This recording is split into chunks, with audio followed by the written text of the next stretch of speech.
Have you ever wondered why your garage door opener just decides not to work one day? Or why your car key fob is suddenly being super finicky? A lot of the time, that's radio frequency interference.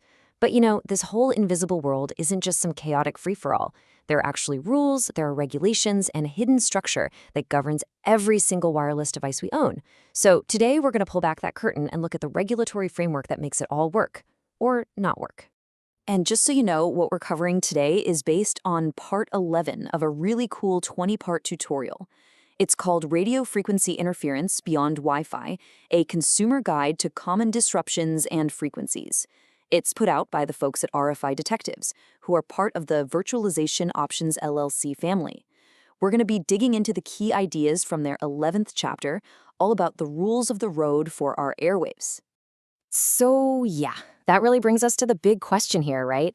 How do billions of devices, everything from our Wi-Fi routers to our remote controls, all manage to talk at the same time without creating complete and utter chaos?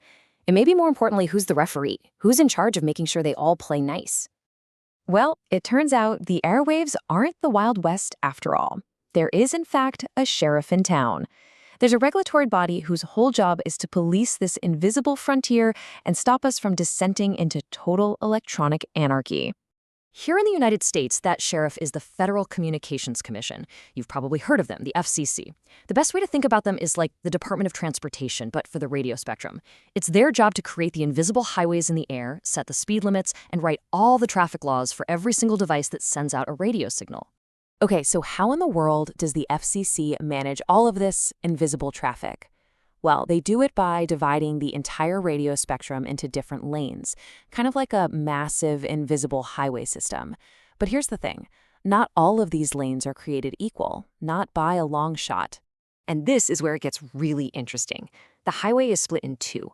On one side, you've got the licensed bands. Think of these as private, protected toll roads for super critical services. We're talking police and fire radios, TV broadcasts, your cell phone carrier. They pay for exclusive access, and in return, they get legal protection from interference. But then, on the other side, you have the unlicensed bands. This is the crowded, chaotic public highway where pretty much all of our consumer gadgets live. It's shared, it's messy, and the rules are completely different. And this right here, this is probably the single most important rule of the road for every consumer wireless device you will ever own. It's the core principle of the FCC's Part 15 regulations. What it means is your Wi-Fi router, your Bluetooth headphones, your key fob, all of them legally have to put up with any interference they get from other devices on that public highway. And at the same time, they are absolutely forbidden from messing with the traffic on those toll roads, the licensed bands. So, if our devices just have to accept interference, why is there so much of it to begin with? Well, it's because those public airwave highways are basically in a perpetual traffic jam. The sheer number of gadgets trying to use that same space is just staggering. See, the FCC set aside a few of these specific bands, like the ISM bands, for all this unlicensed stuff. Originally, they were meant for things like microwave ovens and medical equipment, but with the absolute explosion of wireless technology, these little side streets, especially the 2.4 gigahertz band, are now crammed to the brim with Wi-Fi, Bluetooth, baby monitors, drones, you name it, all shouting over each other. It's pretty easy to see why interference isn't just possible, it's practically inevitable. Now, to try and manage this chaos, the FCC does impose speed limits. In the radio world, these are called emission limits. Every product that's sold legally has to be tested and certified to make sure it doesn't transmit with too much power. It's an attempt to keep all that shouting down to a dull roar. But let's be honest, even with those rules, when you have thousands of cars on a two-lane road, you're still going to get a traffic jam.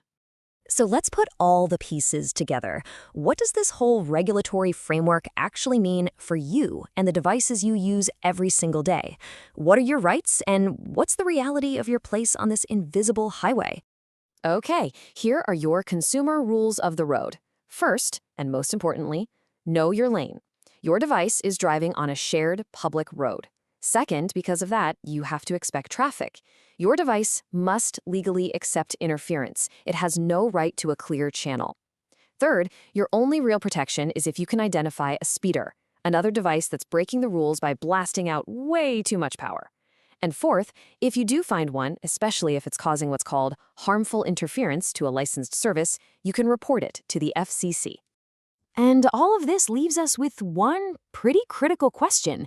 As the Internet of Things continues to explode and we add billions and billions more devices to these public highways, are our current rules really enough to prevent total gridlock?